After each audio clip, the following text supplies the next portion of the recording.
This is D&D, all lowercase D&D, not to be confused with a future game on Play-Doh. I think it was on Play-Doh. Maybe it was on the Commodore PET, but not to be confused with all uppercase D&D. This is D&D, the game of dungeons.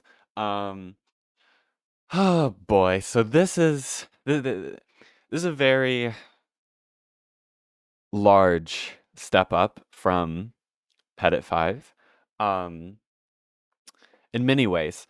Um, well, I can press next to get a brief history, and that's probably going to be more concise than whatever I'm about to ramble. The history of oh wow.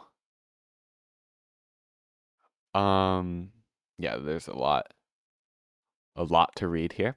The history of all dungeon games from the very beginnings, focusing on the role of D&D with the content before and after. I guess we'll start with in the beginning. So I think this is a little bit wrong. Um,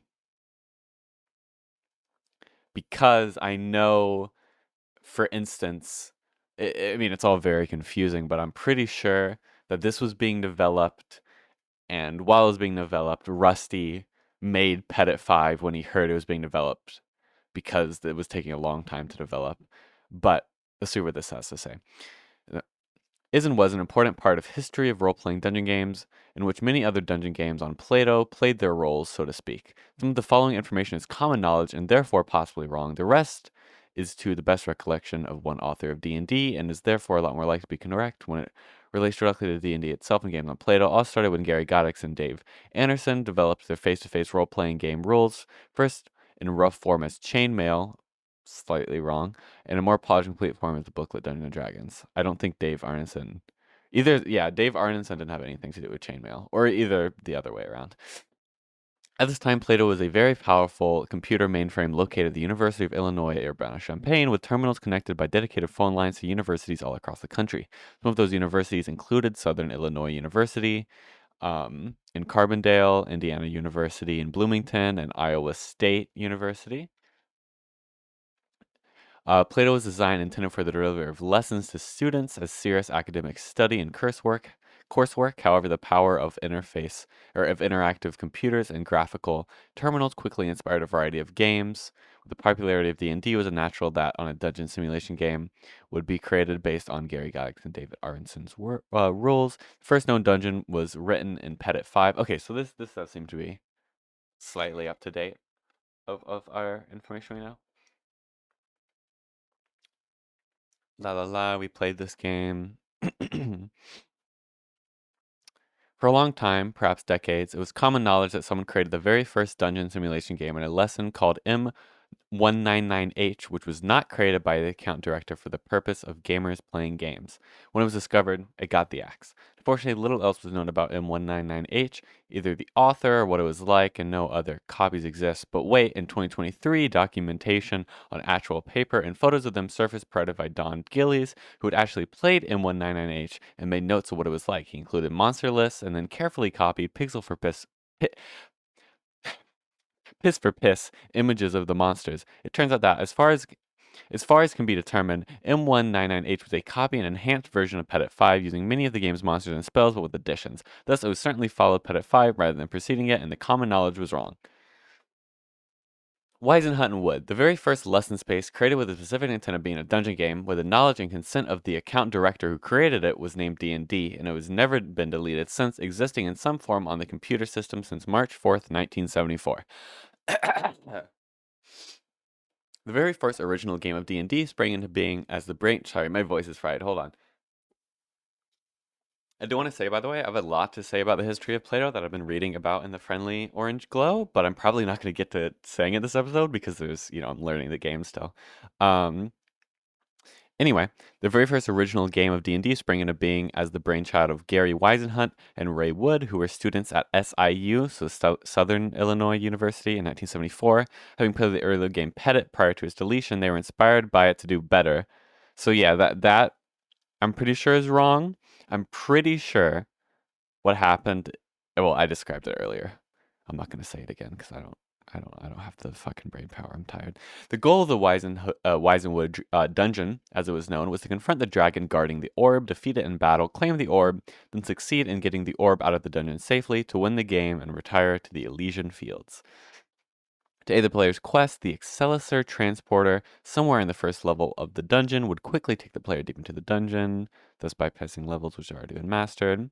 Uh, the game of D&D was intended as a lighthearted and funny game, more comical than serious. The spells a player could cast included Dispel and Dat Spell and Kitchen Sink, none of which were in the official D&D spell list. When a player defeated a monster, the game gave a victory message that depended on the monster and the action used to defeat it, such as "You're deadly" or "Crunch."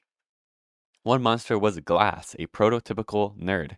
In early versions, there were only two magic items, a magic sword and a magic shield. Upon finding one, the player would cast a clerical spell to determine if it was safe to pick up. The messages in each case were Aura of Sword is silver or Aura of Sword is black, or else the spell failed and the player had to take the risk and leave the sword. And we get Dirk and his brother Flint.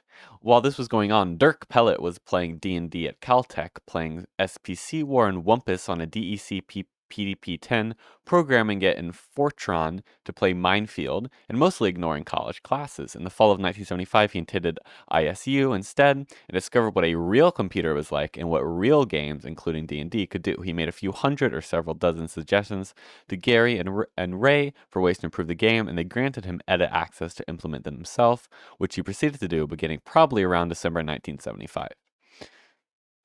In early version of the game, all information on every player's character was stored in a common bank of variables, along with the maze and every other item of permanent information related to the dungeon, monsters, spells, kills, operator messages, and current users. To access different variables, D&D used ComLoad all over the place in order to switch in and out the variables in the common it needed at any particular time. Something somewhere was unpredictably overriding the variables used to source some of the player characters, roughly slots 6 through 14.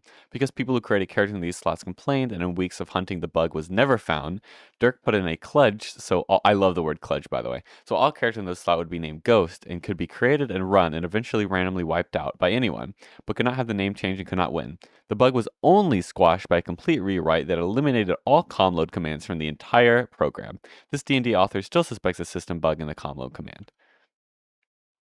Anyway, yeah, so thing is with this, especially like pretty much all Play-Doh RPGs were just developed over time from community feedback.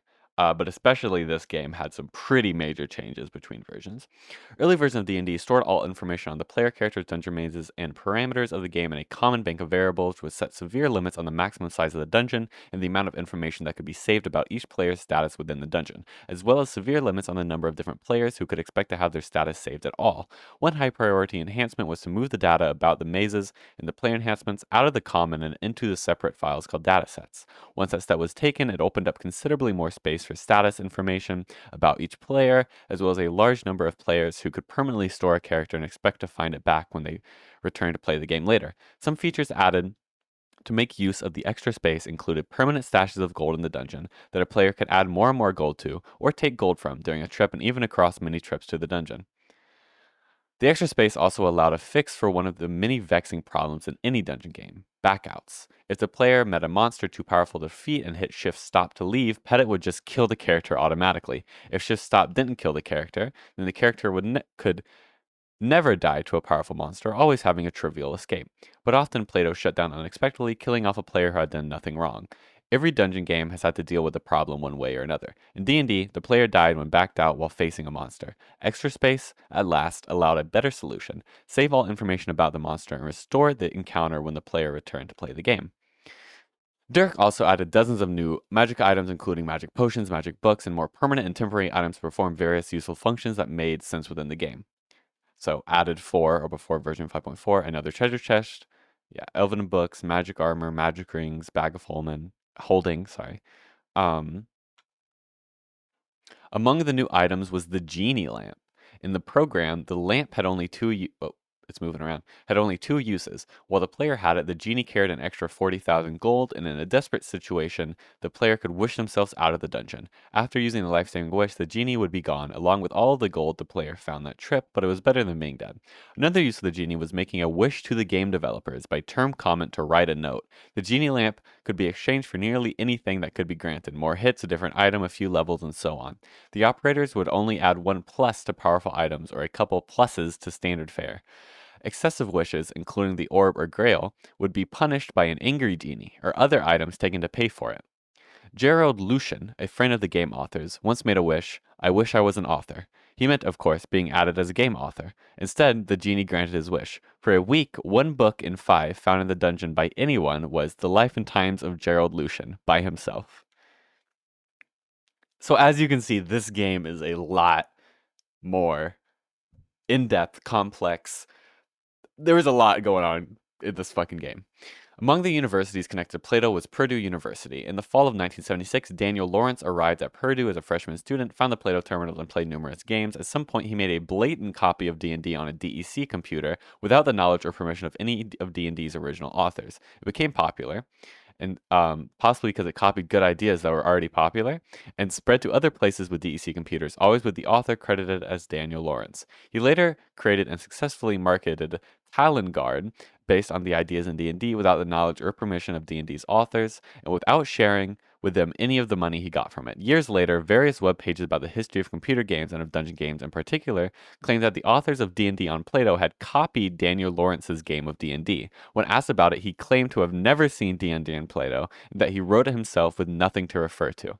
Daniel Lawrence first got access to interactive computers when he arrived at Purdue in the fall of 1976. On Plato, as of October 30th, 1976, barely 2 months after Lawrence's first exposure to the power of computers like Plato, D&D was already at version 2.8 and was tracking the expected 100,000th game played. His copy had a help lesson just like D&D and other Plato native games, and unlike other programs on the DEC computer he used.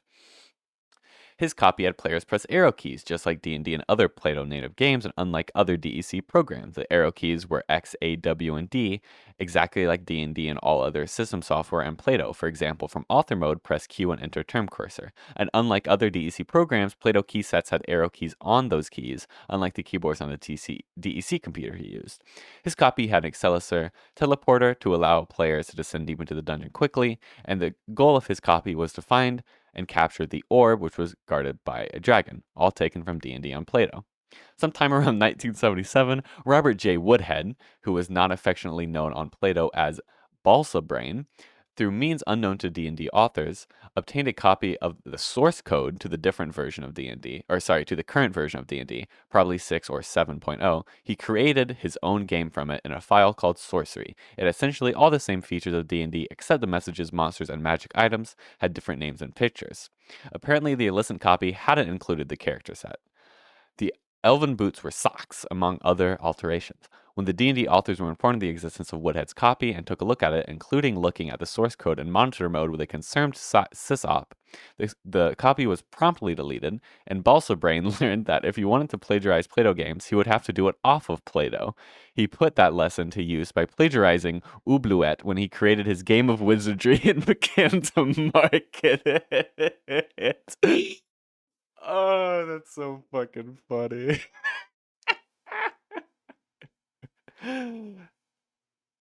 I had no clue about that piece of history about Woodhead.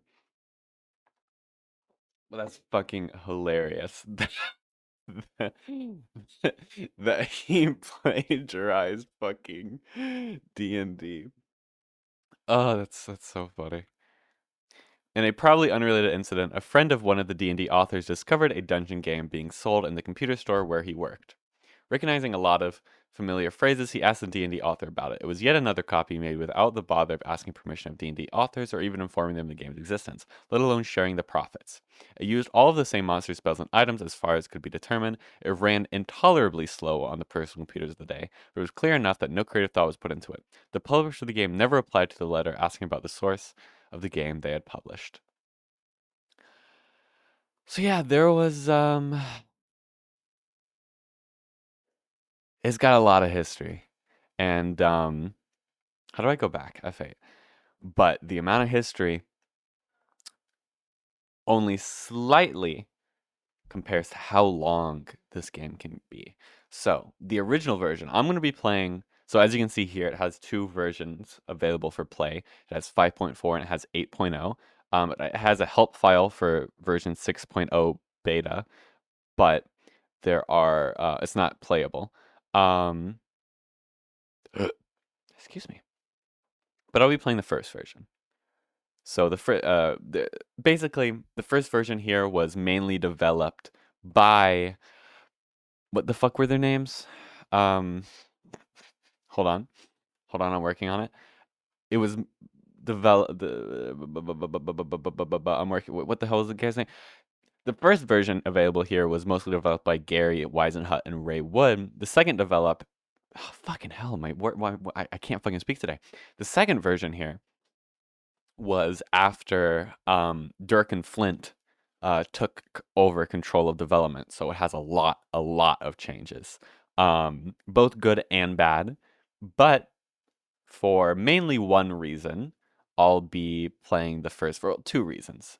One, the history is more accurate in terms of chronologically how it happened. And two, looking at CRPG Adventures blogspot, looking at the blogspot blog of CRPG Adventures, they say here, it feels weird to not be playing this game. I started playing it on August 28th of 2015, and I finished it on August 28th of 2016. 1 year. And when I say that I played this game for a year, I mean a whole year. I didn't take any breaks. I didn't go on hiatus. I played a bunch of other games in the interim, but I always had the game of Dungeons going in the background. I played it almost every day. So when I say that it feels weird, I mean it, because it became a permanent fixture in my schedule. I don't know about you, but I don't have the time to do that. I'm not about to just play this one Play-Doh RPG for a year straight. So instead, I'm going to play version 1, which is still long. I think the CRPG Addict, I think it said it took them about 20 hours to beat this. So we're gonna be here for a bit. I feel like, but that's good. It gives me a lot of time to yap. Probably not for the first few episodes of this though, because there's a lot to learn in this game because it's really complex. Because they got complex with this shit. Yeah. Let's read the version 5.4 help file since that's the version we'll be playing. Lots of chapters, lots of shit. We'll go to chapter 1. Introduction. The Wizenwood Dungeon is basically a place where I like the way I love the way that's written. The Wizenwood Dungeon is basically a place where bold adventurers go to get rich and powerful. They wander around in a maze and pick up any gold they happen to find laying around. They can also find magic items and treasure chests. Unfortunately, recent years have found the dungeon become inhabited with strange and deadly monsters that lurk in abandoned corridors to ambush unwary dungeoneers and slay them. This guide was written to help the adventurer and get the most out of the dungeon and avoid being killed. So one thing that I do know about this game is that its leveling system is very odd. Very much not like normal D&D. Normal D&D, you go up to like oh, oh my god, I think my pencil. Nope, we're good. I thought my pencil fell into my vent for a second, but it didn't. We're safe. Anyway, normal D&D, or of the 70s, your character would go up to like level 14 max. There's rules for higher level play, but not like super high. And your hit points would usually be like 50 to 100. Like my characters in my D&D game right now, they're like level 2 to 3, and they have like 20 hit points. In this game, the monsters go up to like level 6,000. You're out here with like 100,000 hit points. This was like the first overly leveled RPG, which is funny because it was like one of the first where you think it would stick more to D&D, but it doesn't. Anyway, yes, let's continue. Players are born with certain amounts of strength. Yeah. All range from see, it even has the 3 to 18 of D&D. Strength aids in fighting monsters and carrying gold. You can carry up to 100,000 gold, which is insane. Again, the main treasure of the dungeon that I'm running currently in my D&D game is only 8,000 gold. And that like levels them up by 1. Okay, well anyway. Your strength, unless you get a bag of holding, explain later. Oh, sorry, 100,000 times your strength. Got it. Dexterity aids in evading monsters, opening chests, and reduces chances that one of your spells will bounce back on you. Intelligent. Oh yeah, I do have a chart as well that I'll be referencing for my own sake of like what spells are good against certain types of monsters, etc., etc. Um, Intelligence aids in throwing magical spells. Wisdom aids in clerical spells, and hits keep you alive while monsters chew on you. Um, K stands for 2 to the 10th power. So 100K stands. What? What the fuck? Is 2 to the 10th power 1,000? You could just say that it equals 1,000. Is 2 to the 10th power 1,000? No, it's 1,024. Okay, but it's 1,000. Got it. So that in that case would be 100,000 times. What? 100K? No, it doesn't. It means 100. It doesn't mean 100,000 times your strength. It means 100 times 1,000. Okay. Sure. That doesn't really make sense, but sure. You would think 100K would mean what, like 1,000,000, but okay. The amount of gold and experience that you have will determine your power in several ways. Your hits will increase with your gold. Okay. For every $4,000 in gold that you safely take out of the dungeon, you will gain 1 more hit point. Okay. So your hits are directly related to the amount of gold that you take out of the dungeon. The amount of gold that you have is also used to determine how many spells that you will get to use. For each 10,000 in gold that you have, you'll get 1 more magical spell. You'll get 1 more clerical spell for each 16,000.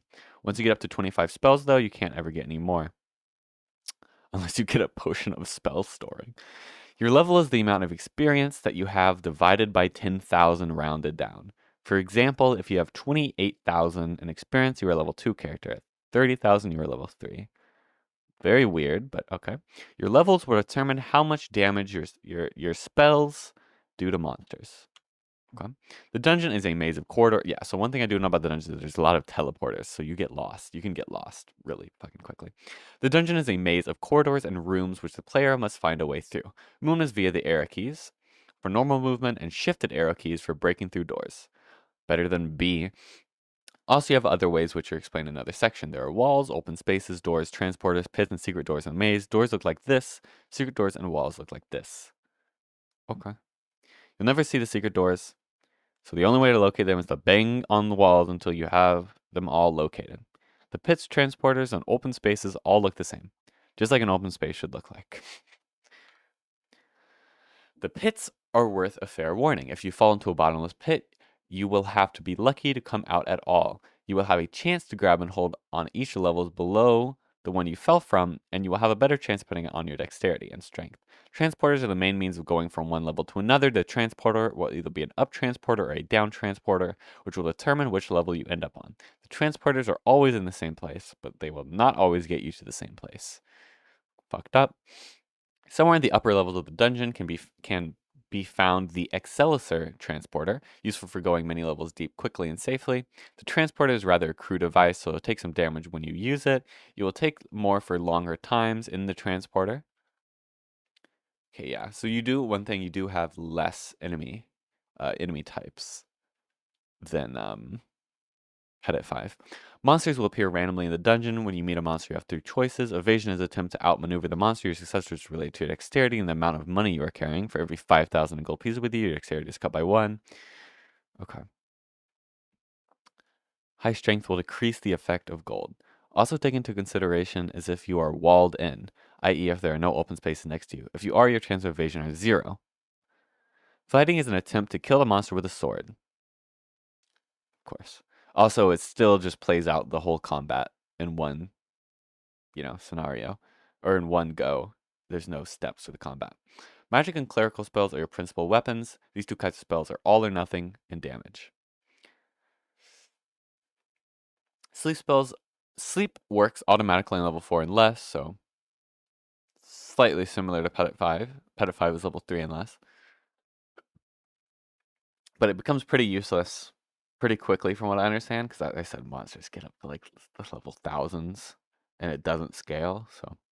Monsters differ on resistance to charm, e.g. never try to charm death. of course. Your intelligence influences your ability in this case. Holding this spell work on different monsters to different degree. Also, you should use Hold Charm to spell against a big monster that you can't beat any other way.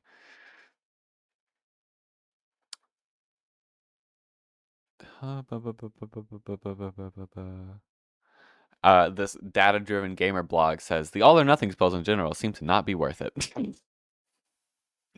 Cool. Damage spells do differing amounts of damage depending on your level, which spell you through, what monster you met, and whether you have a high IQ or wisdom. Fireball is the toughest spell, but it can sometimes bounce back and hurt you. Yep. Same with lightning. There are two types of treasure in the dungeon, not counting magic items. There are gold and treasure chests. Gold will be found in varying amounts just laying around, waiting to be picked up by some brave dungeoneer. The lower the level of the dungeon, the more gold that will be found in a single pile. Treasure chests are larger piles of gold, but they are guarded much better. They may be trapped, which will damage the player who tries to pick them up. Yeah, so from what I understand, it's not a good idea to loot treasure chests, pick up potions, magic items, etc., unless you know for certain by using your clerical skill that they're not trapped. Because if they are trapped, you're dead. Pretty much. Carefully opening up a treasure chest takes twice as long as opening, so there's twice the chance of a monster attacking you. Opening the chest gives you more chance of being blown to bits by the trap in the chest. Visually examining may get you attacked, but you may also find the trap. Treasure chests may also contain what is known as a gem of brightness that causes blindness to players exposed to it. One type of chest has twice as much gold in it as the other, but is capable of twice as much damage. Yeah, okay. So yeah, you got magical items. There are magical items available to players who are lucky enough to find them. They are the sword, shield, helmet, boots, rings, lantern, bag of holding, amulet, and armor. Any of them may be trapped so that if you pick it up, it will explode. There are also books, and I've heard that don't pick up the books because there's an equal chance that they're good and an equal chance that they explode and you die. Each item will have a plus on it, except for elven boots, the bag of holding, the lantern, the amulet, and the rings of levitation and visibility. Okay, sword, armor, and shield. Yeah, they'll do what you think. Helmet will save 5x plus of hits. Elven boots reduce the chance of meeting monsters.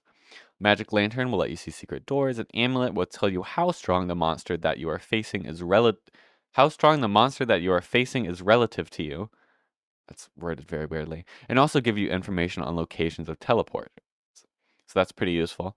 A bag of holding will increase by 100 times the amount of gold that you can carry, which then also could potentially increase by 100 times the levels of the monster you're fighting, because the levels of the monster you fight are directly new release from Grimdor, are directly tied into the amount of gold that you're carrying. Oh yeah, new Grimdor dungeon sent. Let's see, wait, just a small sound of what it sounds like to get me in the mood for D&D. Oh yeah, that's fire. Okay. Oh, and also, this does actually have properly spawning monsters, which is so nice. I'm not going to have to encounter the hardest monster in the game at any time. It scales based on the amount of gold that you carry directly, I believe. Ring of Power will add to the power of your spells. Invisibility will give you a perfect chance to evade monsters with eyes. It's very interesting. So only men in glass, which, yeah. Ring of Regeneration will increase your hits by its plus every time you move. Ring of Levitation will let you walk over pits. Ring of Protection will save 3x plus hits in melee. Ring of Luck will increase your chance of finding magic items. Swiftness aids in evasion. So yeah, this is the books. Another magical item that you might come across as you wander about the Amazing Magic book. Books can benefit you or they can hurt you in the following manner. They can add to or subtract from your experience. You will never end up with less than 0 experience. They can add or subtract from your requisites. Never raise a requisite above 18 and 3, of course. Oh no, of course. Sorry, if you lower a requisite, which is already 3, it will kill the character. That's funny as fuck. Sometimes you just can't understand what the book is talking about. Your chances are better if you have high IQ. You may also run across a book that has explosive runes. Wait, what did that say? How many hits? Okay, well, I can't go back, so who knows? You may find a potion in your wanderings. Yes, you can do clerical examination. The potion will only take effect if you quaff it, unless it's poison, in which even a taste will hurt you. Most of the potions do not have permanent effects. So you can have a poison potion. If you sip it, you will lose a percentage of the hits that you had.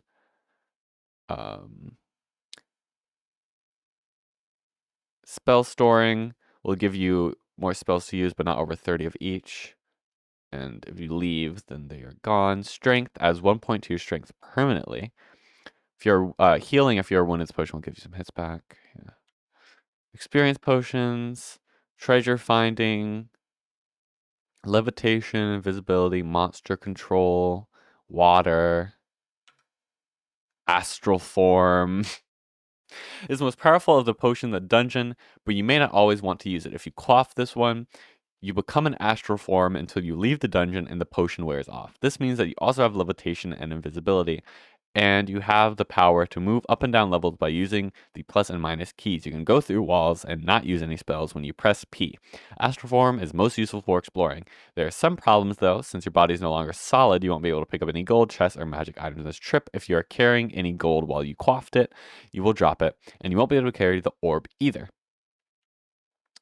The orb. This is the orb. That's the dragon. It's as big as the orb. Somewhere down in the dungeon, levels 17 to 20, lies the almighty orb, which takes the holder, you, so invincible that when you get it out, you must be retired to the Elysian Fields. However, there are a few things you must know about the orb before you begin your quest. The orb is guarded by the deadliest monster in the dungeon, the dragon. Yeah, this is also the first video game boss ever. Only by killing the dragon can you get the orb. You may be able to get the dragon simply by fighting, or with a magic spell, but you can be reasonably sure that you can get him with a dragon spell. This spell uses almost all of your spells, so don't use it without discretion. The dragon has been known to cause as many as 100,000 hits of damage, and if you are carrying gold on you, the dragon will become very fierce. If you want to live long and prosper, it isn't a good idea to be carrying gold when you fight the dragon. So yeah, I've heard, even though there is a dragon spell which can kill the dragon, I've heard the best way is to just, or in a blog, which I'll link in the description, that the best way is to just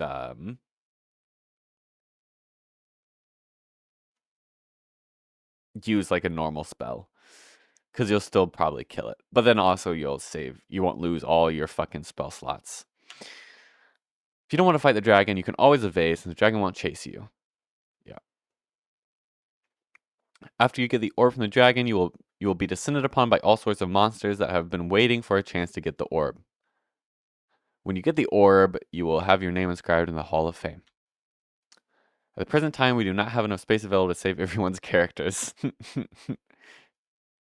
Okay. If you can't handle the monsters and you can carrying too much gold, you can press Shift Help to stash the gold you're carrying. Then you'll have to put protect spells on it, or else it'll all be stolen time to get back. The fewer the number of spells you put on it, the more of it will be gone when you return. There's a limit of only one stash at a time. Oh god, there's so much to this fucking game. This is actually like learning D&D again, which is insane. When you turn to stash, you can then choose to add to it, leave it, or pick it up. Okay.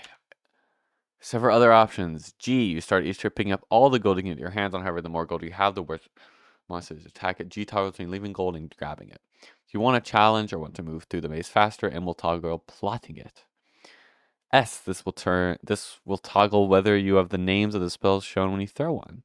This is a spell that uses 2 magic and 1 clerical spells. If you have it, it will transfer you whichever one you choose or out of the dungeon. If you're on the first level, there's a chance failure rate though, so you might go the wrong way. Yeah, so that can be used for transporting if you can't get to the elevator. So we use to drop the orb. This throws a pass wall spell in the direction you specify. You can then walk through that wall. Use 1 magic spell, never fails. So the ones I'll be using a lot there are T and P. S is to sit for 1 turn. R replots the maze in case of a line error. B will toggle off books. I think I'll be doing that. At some point. Stop 1. Okay. And you can do B for background mode, F for foreground mode, T for your tips. Okay. Data for info, data 1 lists your magic items, and help for short-lived commands. Okay. I think that's everything.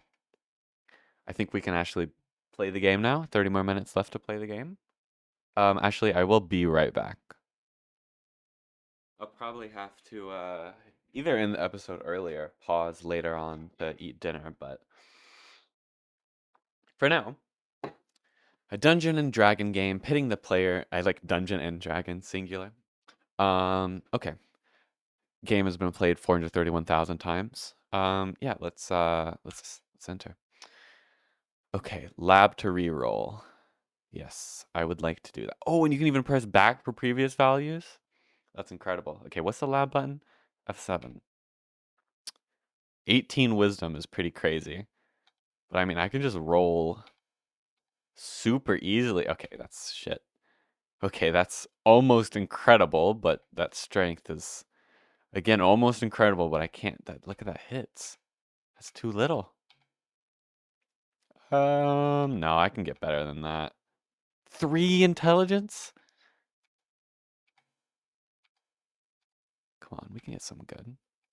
I will be using unique character names for these. Not ones I come up with. I'm just going to use like a, what's the website called? FantasyNameGenerators.com. Yeah, that'll be my go-to there. FantasyNameGenerators.com. I just got to keep rolling though. um, I could do that. Let's do it. That's fine. What is thy name? Okay, let's generate names. My name is Gulemet. Can I type that in? Is that too long? That's too long. My name is Hallwise. Secret name? You know what? We're going grass. Oh, you can't even see what I typed. Okay. Data, shift data. What's data? Data's F9. There you go. Shift data. What does shift data do? Nothing? Okay. Well, I guess let's play. Here we are. So the first thing is that the map, I want to figure out the map. I think the map, it's either 9 by 9 or 15 by 15. I read somewhere that's 9 by 9, but I'm looking at I also read somewhere outside of 15 by 15. I'm looking at, yeah, okay, it seems to be 15 by 15. So I think how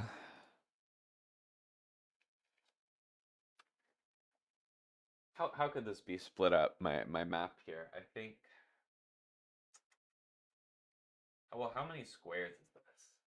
Ow, damn! I just hit my against my desk. Um, let's see. So we got 1, 2, 3, 4, 5, 6, 7, 8, 9, 10, 11, 12, 13, 14, 15. And then 1, 2, 3, 4, 5, 6, 7, 8, 9, 10, 11, 12, 13, 14, 15. Okay. So I can leave a one gap in between and that will be fine. 1, 2, 3, 4, 5, 6, 7, 8, 9, 10, 11, 12, 13, 14, 15. 1, 2, 3, 4, 5, 6, 7, 8, 9, 10, 11, 12, 13, 14. Oh God, I've counted wrong. 1, 2, 3, 4, 5, 6, 7. Oh God. 1, 2, 3, 4, 5, 6, 7, 8, 9, 10, 11, 12, 13, 14, 15. Okay. I just needed those two dimensions and then I should be able to. Anyway, I want to make, because what, this dungeon has 20 levels to it. So I'm gonna need a bunch of these maps basically. Oh, I wish I made this one below at the top. That kind of sucks to deal with. So what, could I fit 3 here or just 2? Let's see. 1, 2, 3, 4, 5, 6, 7, 8, 9, 10, 11, 12, 13, 14, 15. How much is this? 1, 2, 3, 4, 5, 6, 7, 8, 9, 10, 11. So now I can only fit 4 maps on each page.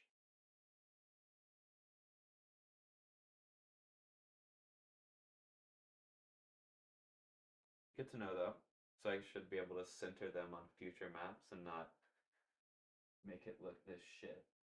Oh God, I hate drawing a line. I should probably get like a ruler.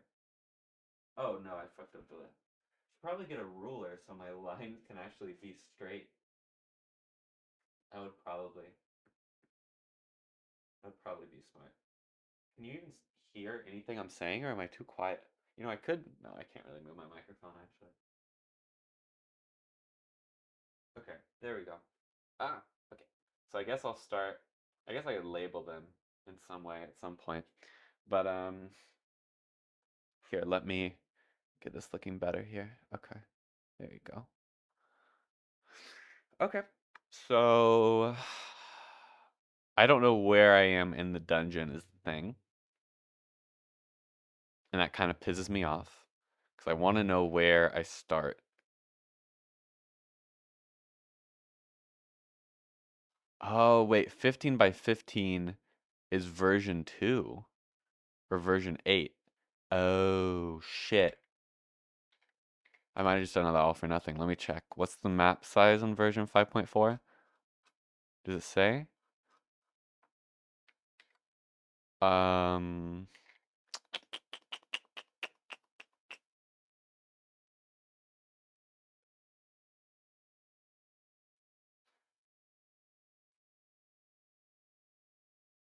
no, they don't mention it here. Okay, what does it say? What if I just look up, all right, let's see. Do the other blogs I have open mention maps?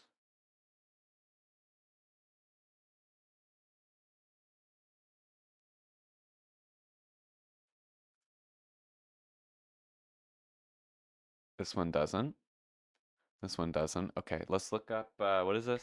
The Game of Dungeons map.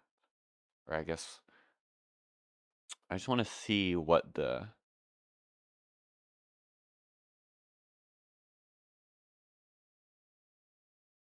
damn, nope, that's just a D&D map. All right, well, I don't know. I think it's 9 by 9 then. So I am going to axe my beautiful page here. That being just flipping it over. But that's nice though, because then I should be able to fit more onto here. So let's see if I can. If this is 9 by 9, how many squares is this? 1, 2, 3, 4, 5, 6, 7, 8, 9, 10, 11, 12, 13. This is a horrible way to do it. You know what? We're going to do it like this. 1, 2, 3, 4, 5, 6, 7, 8, 9.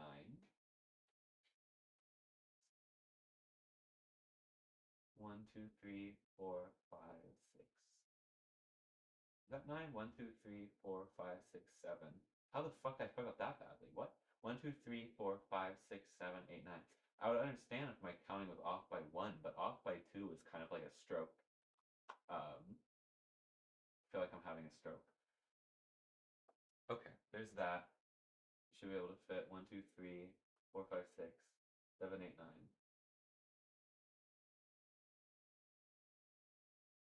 Yeah, I should be able to fit 3 like this.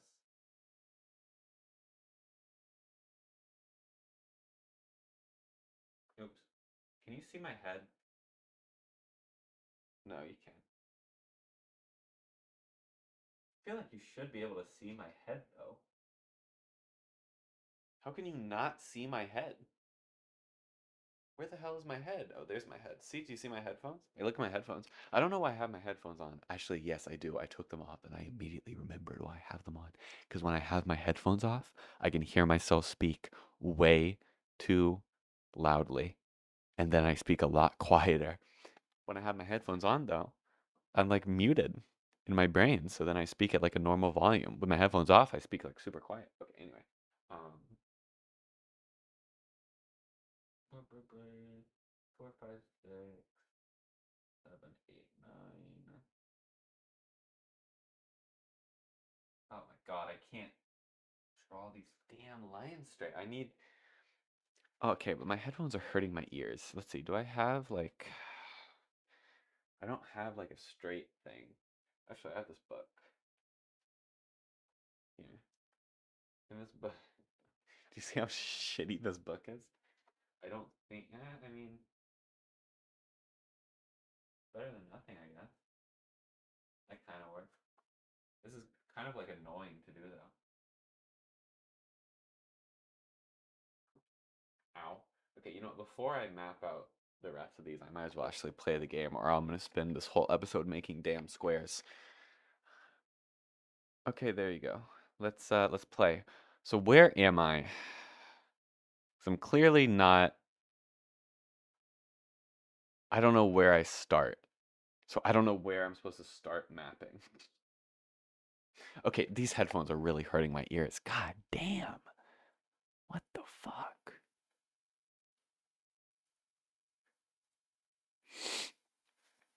Okay, so I'm probably, oh God, I need to get used to hearing my voice. I'm gonna be a bit quieter for a bit. Just, you know what? Whatever. You know what? Blah, blah, blah, blah. Okay. Let's oh God. Okay. Let's go left. I found gold. Okay. Let's try and find a treasure chest. Let's try and find the corner, or yeah, let's try and find a corner and then work from there. So here I can, well, let's look at my stats, right? 190 gold. I'm level 2. How am I level 2? Wouldn't I be level 1? I don't fucking know. Okay. Um, I can visually examine. How would that, what button is that? V. Too dark to tell. Um,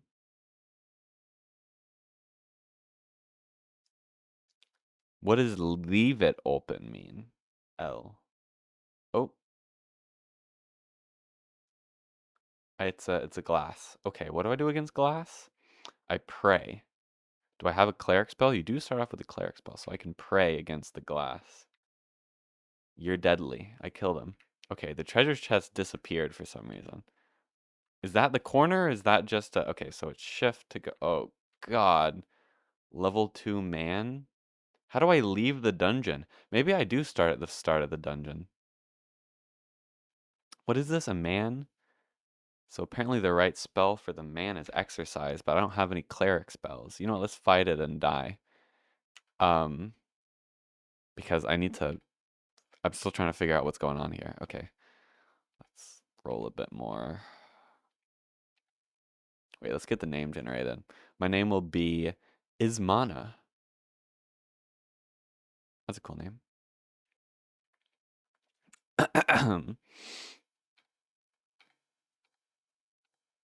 9x9 is pretty damn small, coming from Petit, where it was one big 30x30 dungeon.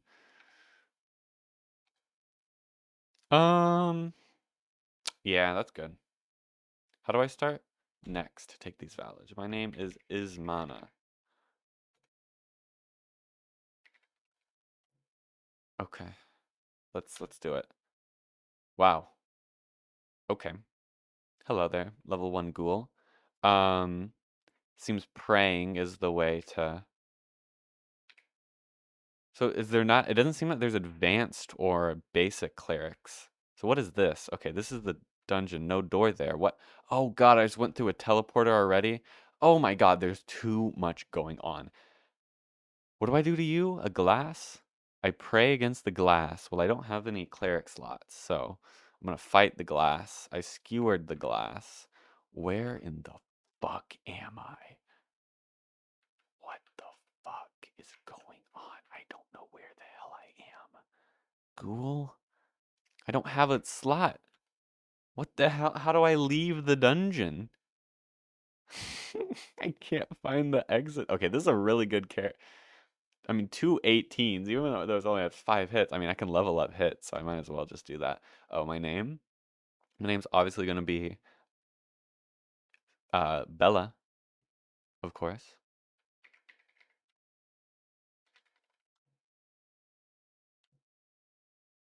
Okay. Level 1 Spectre. I can pray against the Spectre. Spectre is not a move. Press next to fight. Oh yeah, there are these like random events too. The monsters play your life for a small price. All magic items you have, old gold you have. Okay, well I don't have anything. So yeah, sure. So how do I leave the dungeon? I'm still not see. How do I leave the dungeon? There's no way to exit. Isn't the whole thing that you exit the dungeon to like... Oh dear God. What am I trying to say? Isn't the whole thing that you leave the dungeon? Okay. The CRPG addict says this says they're 9x9. Okay. How do you leave the dungeon? How do you leave the dungeon?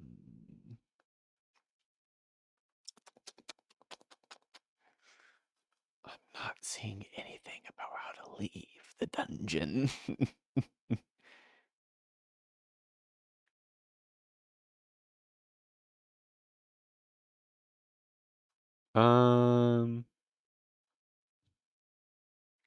Is there anything on the for exit? Level 1 has multiple exit. The shortest only 5 steps from the entrance.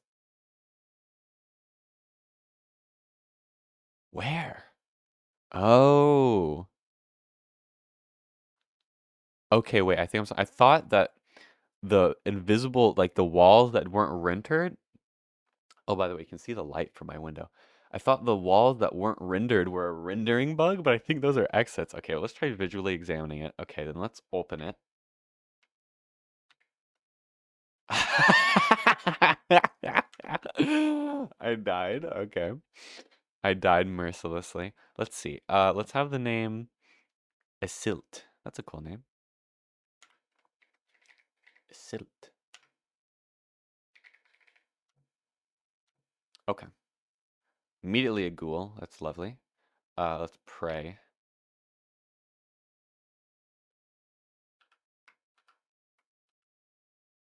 On gold. So is that... I don't understand. I don't understand how you leave the dungeon. That's decent enough, I guess. Will be Isolde. Sold.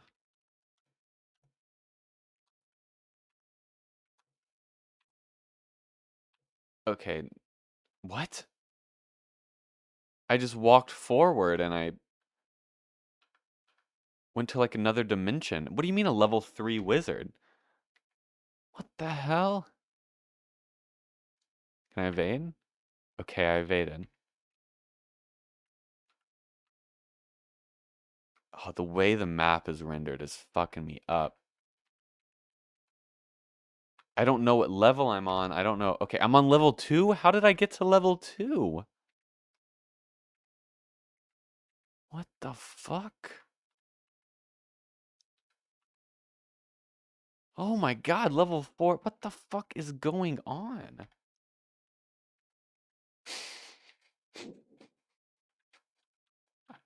What do I do? Oh my god. Okay, fight it and die. Okay. Okay, you know what? This is fine. I will be... Oh my god, I just clicked on something. Okay, everything's going wrong. Okay, hold on. Can I move this window? I can move this window. Well, I don't want to move this window. I'd rather... I don't know.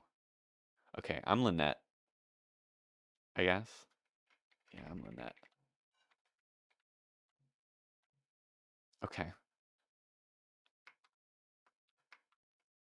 I'm still very confused on how I leave the dungeon. It still doesn't make... Okay, I entered a teleporter. No, I'm still on level 1.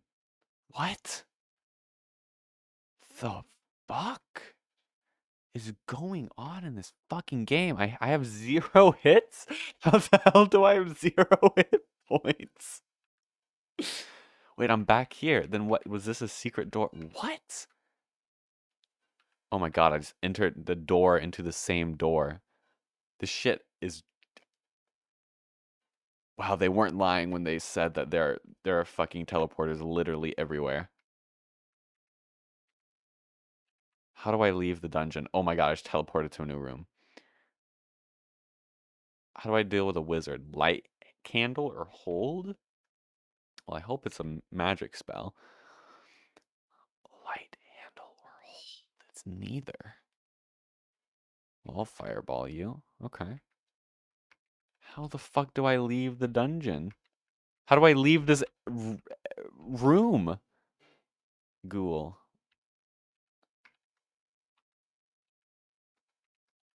Okay. I know I'm not mapping anything, but I'm just trying to like understand what the fuck is going on.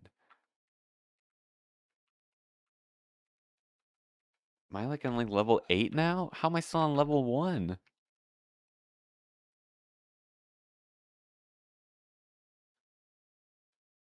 What? How am I find how'd I get to level 2? Oh wait. Level 2 is my okay. I got confused. I thought level 2 meant the level in the dungeon you're on. Why did I think that? Damn, by the way, I'm like hell okay, you know what? Let's just open it. I don't even care. Oh, I got the treasure. Damn, what the fuck? I got 47,000 gold. Okay, I need to figure out how to exit the dungeon. Level 8 nerd. Aren't I like level 2? I don't have any spells. I fight it and I die. Okay, so how do I exit? I don't understand. Okay, let's see what the CRPG Addict had to say. Level 1 has multiple exits, so short at only 5 steps from the entrance. Spending about 2 hours simply entering, walking down this corridor, exiting, and repeating will probably gift you with most of the game's magic items and enough treasure to max your spell slots and put you over level 100. Okay.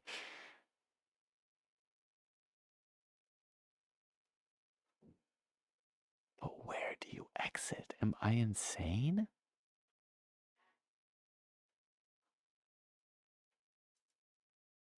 Where the fuck do you... Okay.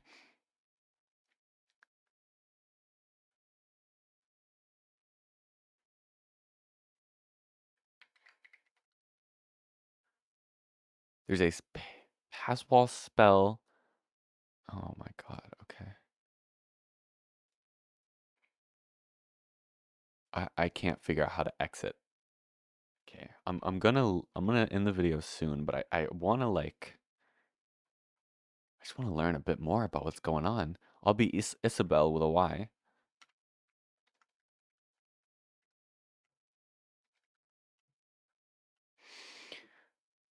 So it said it's only 5 steps from the beginning as an exit. I just turned left and it teleported me. And now I'm against the glasses. That's level 3. Okay, well I guess I'll pray. Okay, I skewered it.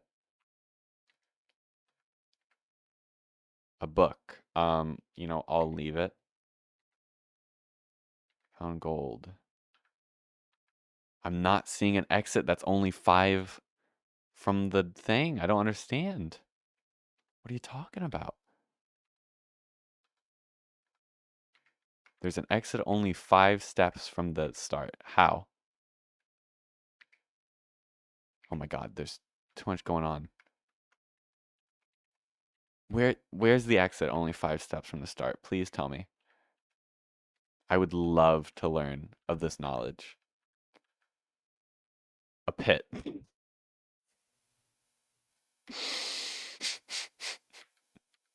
Okay. I guess I fell down a fucking pit now. You know, I'm gonna have to look when I'm not recording. I'm gonna have to look at like a just like some gameplay footage. Okay, but for now, yeah, I think I'm done for now. That was pretty fun though for what little I did play. There's a lot going on in this game. It's literally like learning a new RPG, which obviously is to I guess be expected, but compared to Petit 5, I don't know. It's interesting. Um, but I hope you enjoyed. And my ears kind of hurt. I'm gonna go eat pasta. I don't know. I kind of want this episode to be an hour. I kind of like my episodes to be at least an hour, just because I like the way that it looks. So I'm gonna talk about I'm gonna draw something. What should we draw? Let's draw a smiley face. No, let's not draw a smiley. Try damn. Let's draw like a sword. You know. So you got like